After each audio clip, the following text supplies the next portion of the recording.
국제 방산 시장에서 K9 자주포의 성공 신화가 계속되고 있습니다. 지난 7월 10일이었죠.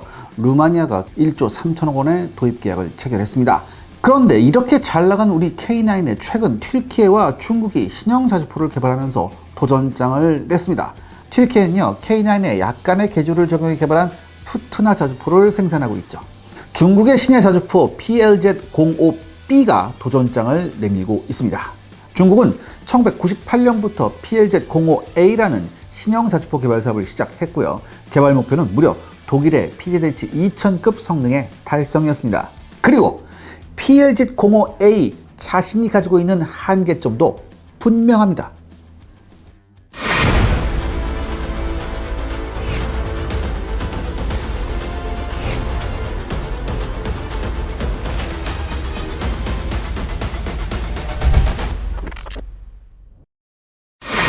지난 시간에 한계점이 있다고 하셨는데 그게 무엇인가요? 네, 러시아가 개발한 2S19 자주포는요, 대형 포탑을 사용한 결과 현재 알려진 포탑까지의 높이가 2.99m, 실제 해체와 광학존장치 높이, 상부 무장 그리고 안테나 등을 반영하면요, 거의 차체 높이가 4m를 초과하는 것으로 알려져 있습니다. 때문에 포탑의 측면도 비대해요. 그래서 터널 등을 통과할 때 어느 정도 문제가 발생하는 것으로 알려지고 있어요. 그나마 냉전 시절 소련은요, 전쟁 등을 대비해서 철도와 터널을 여유 있게 건설했습니다. 하지만 중국은 그렇지 못했어요. 그렇기 때문에 PLZ-05A 자주포의 포탑의 높이와 폭을 2S19보다 크게 줄이는 설계를 채택합니다.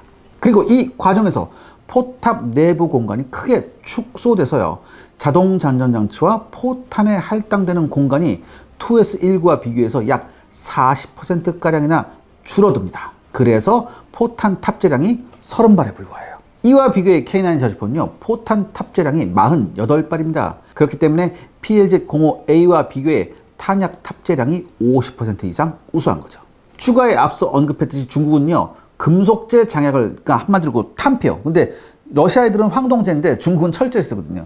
아무튼 이 금속재 장약을 사용한 결과 사격 속도는 빨라졌지만 넓은 사거리 범위를 커버하지 못하는 문제가 발생합니다.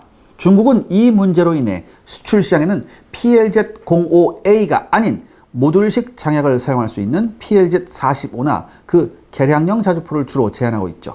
싼 맛에 쿠웨이트가 이걸 구입했다가 좀 피봤다는 그런 얘기도 있습니다. 추가에 중국은요, 한국의 K9이나 독일의 PZH-2000과 동급의 방어력, 그러니까 10m 고도에서 폭발한 152mm 포탄의 파편을 막고자 두터운 강철제 장갑을 채택했는데요. 그 결과 PLZ-05A는요, 전투 중량이 45톤으로 늘어났습니다. 하지만 여기에다가 800마력급의 8V150 엔진을 사용하고 있어서요, 전차나 보병 전투차와 함께 작전할 수 있는 기동력은 발휘하지 못하고 있습니다. 그런데요, 사실 엔진보다 더 큰 문제는 변속기예요. 기본적으로 탑재되어 있는 CH700 변속기는요, 30톤 미만의 궤도형 장갑차에 맞춰서 개발된 모델이에요. 그렇기 때문에 전투 중량이 45톤까지 늘어난 이 PLZ-05A는요, 기동력이나 실내성 면에서 여러 문제가 발생하고 있습니다. 이와 비교해 K9 자주포는 47톤급 전투 중량의 1000마력급 MT881 엔진, 그리고 세계에서 두 번째로 적용된 유기압식 현수장치를 탑재해서요, 주력 전차와 동급의 기동력 발휘가 가능한 물론 세계 최고급 신뢰성을 자랑하죠. 아무튼 그래서 나온 것이 중국의 신형 자주포인가요? 중국은 PLZ-05A의 성능에 불만을 느끼고 국제적 수준의 자주포를 확보하고자 현재 PLZ-05B를 개발하고 있는데요. PLZ-05B라는 명칭만 보면요, PLZ-05A의 개량형으로 보일 수 있지만 이 PLZ-05B는 전투 중량이 10톤 늘어나서 55톤이나 되고요. 차대의 크기와 형상 모두가 완전히 달라진 별개의 모델입니다. PLZ-05B의 가장 큰 특징은요, 포탄 탑재량 제한 문제에 대응, 독일 PZH-2000처럼 차체 바닥에 포탄 장전 장치를 설치했고요. 포탑 후방에는 컨베이어 벨트 방식의 장약 잔전 장치가 위치해 있죠. 덕분에 포탄 탑재 공간이 크게 증가합니다. 기존의 PLZ-05A와 비교해서 2배 가까운 50에서 60발의 탄약을 탑재할 수 있는 것으로 예측되고 있죠. 장약 체계도 기존의 금속재 탄피 외에 서방형 모듈식 장약을 사용할 수 있도록 개발함과 동시에 별도로 완전 연소식 모듈 장약을 개발한 것으로 알려져 있습니다. 따라서 전체적인 사격 속도가 우리나라의 K9A2와 같은 최신 궤도형 자주포들과 대등한 수준까지 향상될 것이라는 분석이 지배적이죠. 기본적으로 PLZ-05B는 완전 자동식 장전 체계를 가지고 있지만 해치의 위치를 보면요, K9A2처럼 고장에 대비해서 주요 승무원이 여전히 포탑 안에 탑승할 가능성이 높습니다. 또한 PLZ-05B는요, 전투 중량이 55톤 수준까지 늘어났기 때문에 로드 휠을 6쌍에서 7쌍으로 늘려 중량을 분산하도록 했습니다. 공식 발표되지는 않았지만 중국 15식 경정차에 사용되는 8V132 엔진의 변형과 CH700B 변속기를 조합했다는 분석이 많습니다. 이 8V132 엔진은요, 1000마력급 출력을 가지고요, 이 CH700B 변속기는 50톤 이상의 전투 중량을 감당하도록 개량되어 있습니다. 그렇기 때문에 PLZ-05A의 기동성 제한 문제를 해결할 수 있다고 하네요. 우리 K9A2와 비교하면 어떤가요? K9A2와 PLZ-05B는 아직 개발이 완전히 끝나진 않았습니다. 특히 PLZ-05B는요, 중국의 비밀주의로 인해 성능이 불분명한 부분도 많고요. 그래도 주요 구조체계는 공개된 만큼 충분히 양자를 비교할 수 있는 부분이 꽤 존재합니다. 흥미로운 사실은 러시아 우크라이나 전쟁으로 인해 의도하지 않게 K9A2 자주포가 보다 우수할 것이라는 평가가 많습니다. 이게 무슨 말씀인가요? 앞서 제가 설명했듯 중국의 PLZ-05B는 독일의 PZH-2000과 동일하게 차체 바닥에 포탄 장전 장치를, 포탑에 모듈 장약 장전 장치를 갖추고 있습니다. 이러한 구조가 사용된 것은요, 차체 공간을 활용하는 것이 당연히 효율적이고요, 자주포의 상부가 무거워지면요, 헤비탑 문제가 발생해서요, 자주포의 동력 체계에 큰 부담이 가해지기 때문입니다. 추가에 PZH-2000은 폭발 위험성이 높은 포탄은 가장 안전한 차체 바닥에 포탑에는 둔감형 모듈식 장약을 배치함으로써 설사 포탑이 관통당해도 둔감형 모듈 장악이 천천히 연소할 뿐 자주포에 대규모 화재나 폭발이 발생하지 않도록 했습니다. 실제 이번 러시아 우크라이나 전쟁에서 우크라이나군은 PZH-2000이 다른 서방의 그 어떤 자주포보다 생존성이 우수하다고 밝힌 바 있습니다. 하지만 엉뚱한 문제가 발생하기도 했죠. 우크라이나군 포병들이 진흙이 잔뜩 묻어있는 군홧발로 자주포에 탑승할 때나 실내에서 이동하는 과정에서 흙먼지가 바닥으로 떨어질 경우가 많았습니다. 이건 어쩔 수 없는 일인데요. 그런데 이 흙먼지로 인해서 자주포 바닥에 있는 탄약 자동장전 시스템에 이물질이 끼어 자주 고장이 발생했죠. 원인을 파악한 이후 우크라이나 포병은요, 나름 조심하고 있지만 사실 전시 상황에서 일일이 군화를 털고 탑승하라고 요구하기는 어렵습니다. 그래서 PZH-2000의 가장 치명적인 약점으로 지적되고 있죠. 중국의 PLZ-05B도 PZH-2000과 동일한 장전 구조를 갖추고 있어서 고장 문제를 피할 수 없을 겁니다. 추가에 실용 사격 속도가 K9A2보다 뒤떨어질 것이라는 분석이 존재하죠. 왜 그런 분석 결과가 나왔나요? K9A2 자주포 역시 초기 개발 단계에서는요, PZH-2000과 동일한 구조, 그러니까 포탑 바닥에 포탄 장전 장치를 배치하고 포탑에는 모듈식 장약 장전 장치가 존재하고 있었습니다. 하지만 개발 사업을 진행하면서 차체 하부에 포탄 자동 장전 장치를 배치할 경우 아무리 노력해도 우리나라 육군이 요구한 분당 9발 이상의 발사 속도가 나오질 않았다고 합니다. 여러분, 155mm 곡사포가 발사되면요, 상당 시간 동안 포신과 주태 복사기가 발사 충격으로 인해서 진동을 합니다.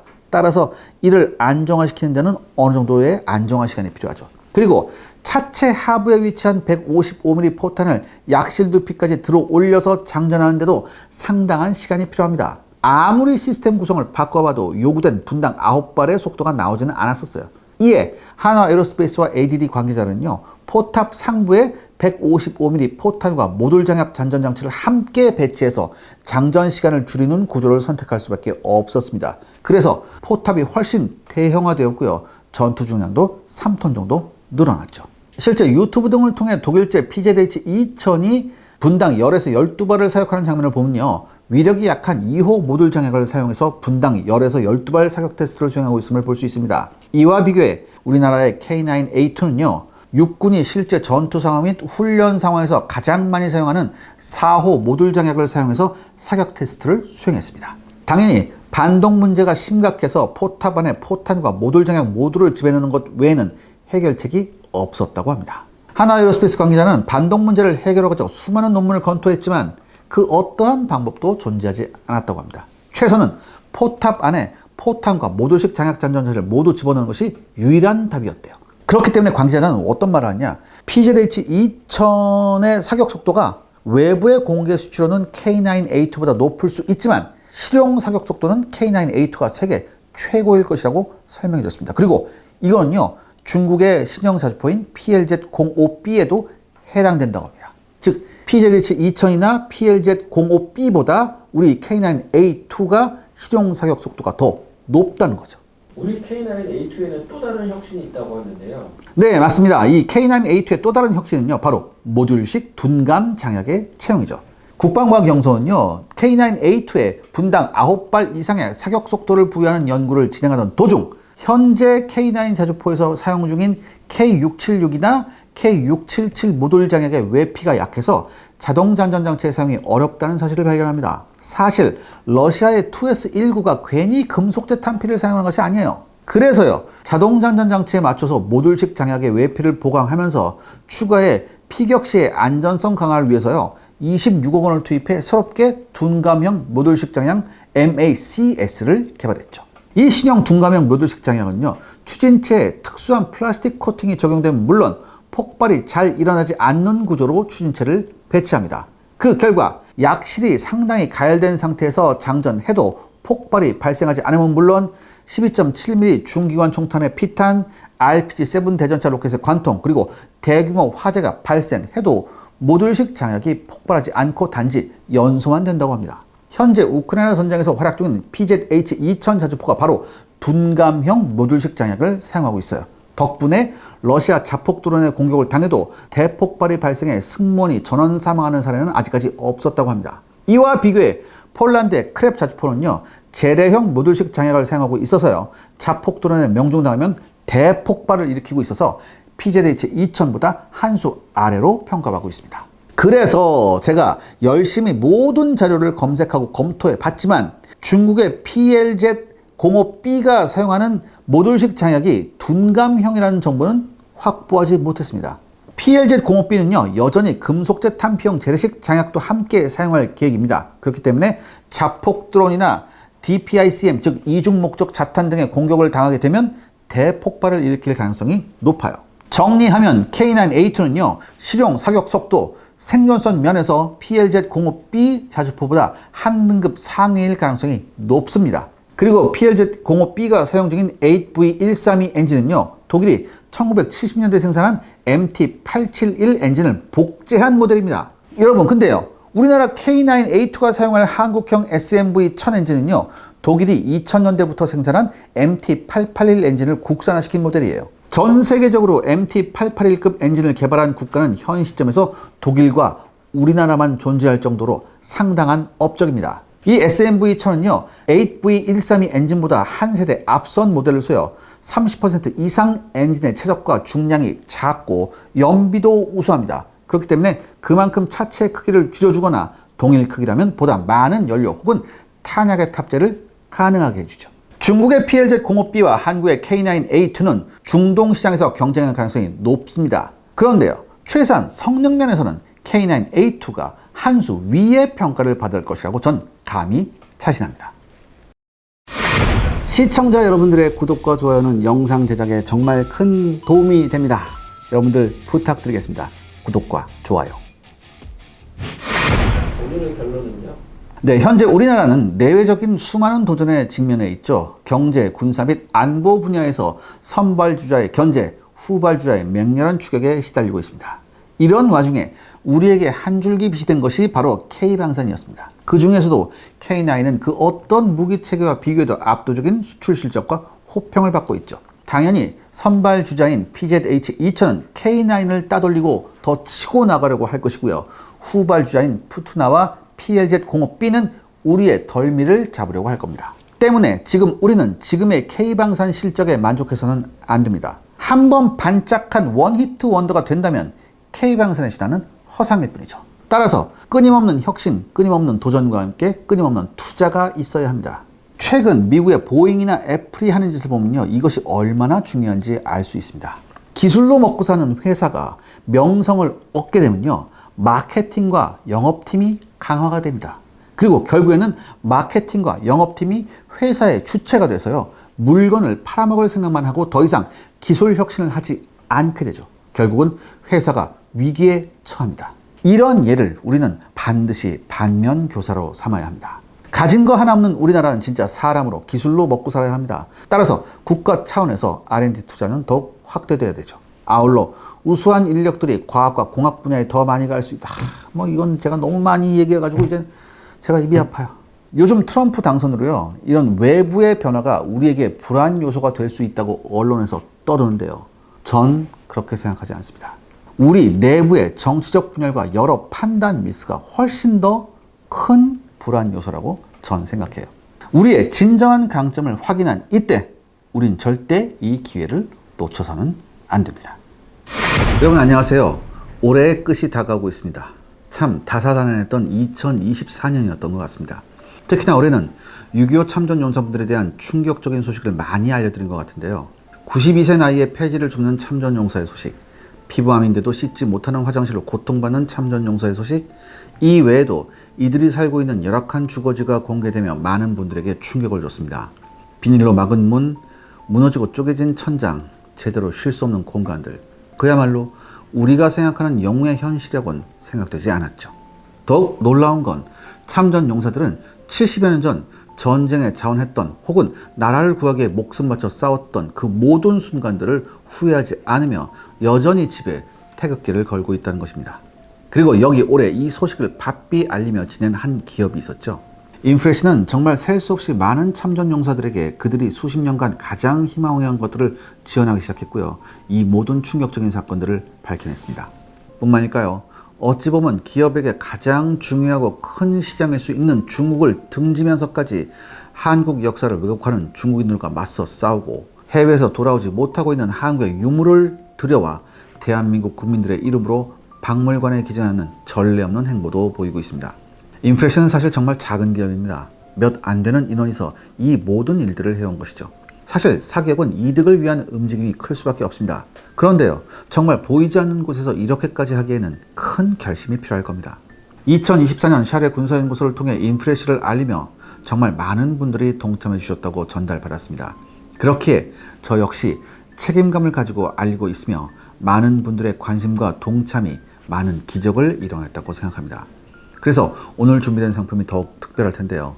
이 후드티는 단순한 의류가 아니라 Things to Remember라는 주제로 제작된 후원 아이템입니다.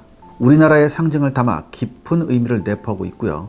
화이트, 베이지, 블랙 세 가지 색상으로 만나볼 수 있습니다. 특히 옆면에는 태극기 라벨이 포인트로 들어가 있어서 더욱 특별한 가치를 느낄 수 있죠. 가장 중요한 점은 수익금의 일부가 참전 용사분들께 직접 전달된다는 점입니다. 후드티 한 장을 구매하는 일이 단순한 소비를 넘어 우리가 지켜야 할 역사와 영웅들을 기억하고 돕는 데 기여할 수 있는 뜻깊은 행동이 되는 것이죠. 저도 이렇게 직접 입어봤는데요. 디자인도 세련됐고요. 착용감이 정말 좋아서 오래 입을 수 있겠다는 생각이 들었습니다. 후드티가 가진 의미를 알고 나니 더 소중하게 느껴집니다. 후드티에 대한 자세한 정보와 후원 활동 안내는 고정 댓글에서 확인하실 수 있습니다. 여러분의 따뜻한 관심과 응원이 이 활동에 큰 힘이 됩니다. 감사합니다.